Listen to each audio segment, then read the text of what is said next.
ఈ రోజు మహాభారతంలోని 45వ అధ్యాయం. విరాట రాజుకి కొడుకైన ఉత్తరుడు ఉల్లాసంగా బృహనెల రథంలో వెళ్తా ఉంటాడు. ఆయన ఇలాగా అంటాడు, తొందరగా వెళ్ళు, మనం కౌరవులు ఉండే చోటు దగ్గరికి వెళ్లి ఆవులన్నిటినీ విడిపించాలి. బృహనిలాగా పిలువబడుతున్న అర్జునుడు రథం వేగంగా వెళ్తా ఉంటది. కనుచూపు మేరలో కౌరవ సైన్యం కనపడుతుంది. కౌరవ సైన్యానికి దగ్గరికి వెళ్తున్న సమయంలో ఉత్తరుడు ఆ గొప్ప సైన్యాన్ని చూస్తాడు. భీష్ముడు, ద్రోణాచార్య, కృపాచార్య, దుర్యోధన, కర్ణుడు అందరినీ చూస్తాడు. అందరినీ చూసినాక ఆయన ధైర్యం నశించడం మొదలవుతుంది. ఆయన అవయవాలు అన్ని వణుకుతా ఉంటాయి. భయంతో రెండు చేతులతో ఆయన కళ్ళు మూసుకుంటాడు. ఉత్తరుడు ఇలాగా అంటారు, ఒట్టి చేత్తో ఇంత పెద్ద సైన్యాన్ని నేనెలా ఓడించగలను? మహారాజైన మా నాన్నగారు పూర్తి సైన్యంతో దక్షిణం వైపు యుద్ధానికి వెళ్లారు. ఒక్క మనిషి ఇంత గొప్ప సైన్యంతో పోరాడగలడు అని అనుకోవడం మూర్ఖత్వం. ఓ బృహనెల, రథాన్ని వెనక్కి తిప్పు.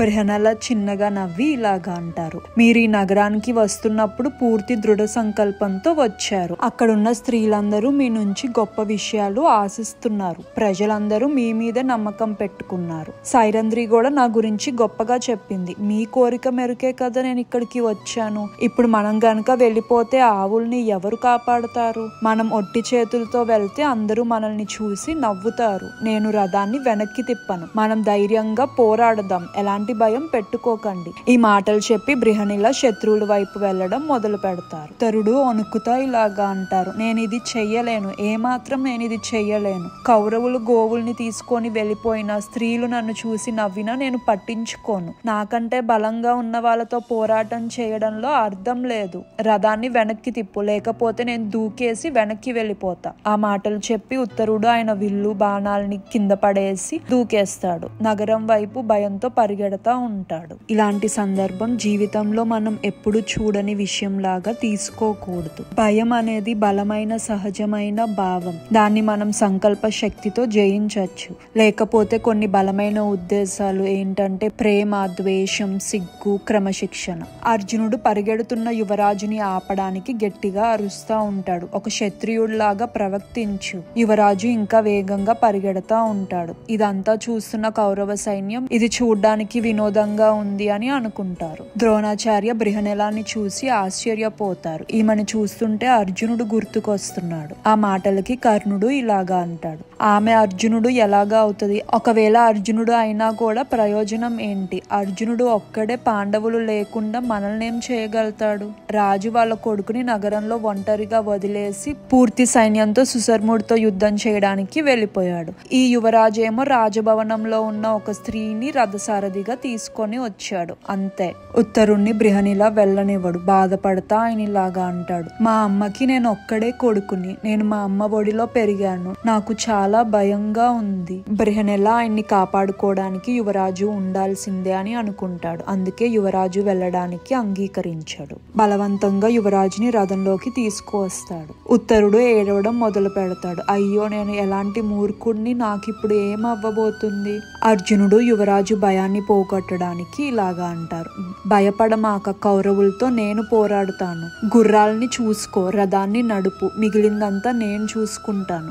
ఈ మాటలు చెప్పి అర్జునుడు యుద్ధ భూమి దగ్గరలో ఉన్న ఒక చెట్టు దగ్గరికి తీసుకెళ్లమని అంటాడు. ఇది అంతా చూస్తున్న ద్రోణాచార్య అది మరి ఎవరో కాదు, అర్జునుడే అయ్యి ఉంటాడు అని భీష్ముడికి చెప్తారు. దుర్యోధన కర్ణుడు వైపు తిరిగి ఇలాగా అంటాడు, అది ఎవరైతే మనకేంటి? ఒకవేళ అర్జునుడు అని రుజువైతే పాండవులు మళ్ళీ అడవికి వెళ్లి 12 సంవత్సరాలు ఉండాలి. చెట్టు దగ్గరికి చేరుకున్నాక బృహనెల యువరాజుని చెట్టెక్కి ఆయుధాలు తీసుకురమ్మని చెప్తారు. యువరాజు ఇలాగా అంటారు, జనాలు పాత వేటగాడి శవాలు చెట్టుకి వేలాడి తీసి ఉంటాయి అని అంటారు. చనిపోయిన శరీరాన్ని నేనెలా తాకగలుగుతాను? ఇలాంటి పనులు నాకెందుకు చెప్తున్నావు? అర్జునుడు ఇలాగా అంటారు, అది శవమేమి కాదు, పాండవుల ఆయుధాలు. వెంటనే పైకి వెళ్లి తీసుకురండి. ఉత్తరుడు భయపడతా చెట్టెక్కి ఆ సంచిని తీసుకొని వస్తాడు. ఆ సంచి తెరిసిన వెంటనే సూర్యుడిలాగా మెరుస్తున్న ఆయుధాలని చూస్తాడు. ఉత్తరుడు వాటిని చూసి ఆశ్చర్యపోతాడు. ఆ ఆయుధాల స్పర్శతో ధైర్యం మరియు ఆశ పొందుతాడు. ఓ రథసారథి, ఎంతటి ఆశ్చర్యం! ఈ విల్లు బాణాలు ఈ ఆయుధాలు అన్ని పాండవులవా? పాండవులు వాళ్ళ రాజ్యం వదిలి అడవికి వెళ్ళిపోయారు కదా, నీకు వాళ్ళు తెలుసా? వాళ్ళు ఇప్పుడు ఎక్కడ ఉన్నారు? అర్జునుడు వాళ్ళందరూ విరాట రాజ్యంలో ఎలా ఉన్నారో చెప్తారు. రాజు దగ్గర ఉన్న కనక యుధిష్ఠరుడు అని, మీ తండ్రికి మంచి మంచి ఆహారాలు తెస్తుంది వలలా భీముడు అని, కీచకుడు అవమానించిన సైరంధ్రి ద్రౌపది, అలాగే గుర్రాల్ని చూసుకుంటున్న ధర్మగ్రతి, ఆవుల్ని చూసుకున్న తండ్రిపల, నకుల సహదేవుళ్ళని చెప్తారు. అర్జునుడిని నేనే, భయపడమాక యువరాజ, కౌరవుల్ని నేను ఓడిస్తాను, గోవుల్ని మనం తిరిగి స్వాధీనం చేసుకుందాం, ఇది మీకొక పాఠం లాగా ఉంటది. ఉత్తరుడు చేతులు కట్టుకొని ఇలాగా అంటారు, ఓ అర్జున, నేను ఎంత అదృష్టవంతుణ్ణి, మిమ్మల్ని నా కళ్ళతో చూడగలిగాను.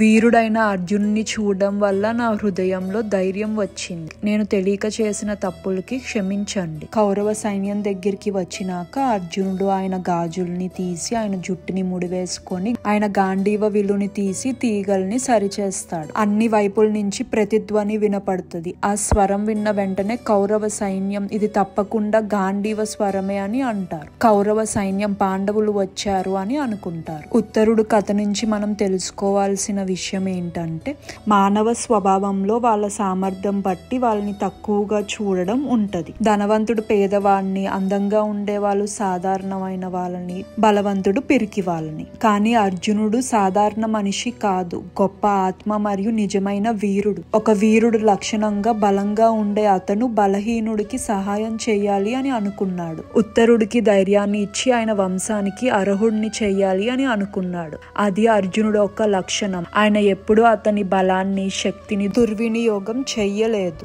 మహాభారతంలో ఇంకా అనేకమైన విషయాలు మీకోసం ఉన్నాయి. తెలుసుకోవాలంటే సబ్స్క్రైబ్ చేసుకొని ఆల్ అని సెలెక్ట్ చేసుకోండి. నచ్చితే లైక్, కమెంట్ అండ్ షేర్ చేయండి. మన ఇతిహాసాన్ని అందరికీ తెలిసేలా చేద్దాం.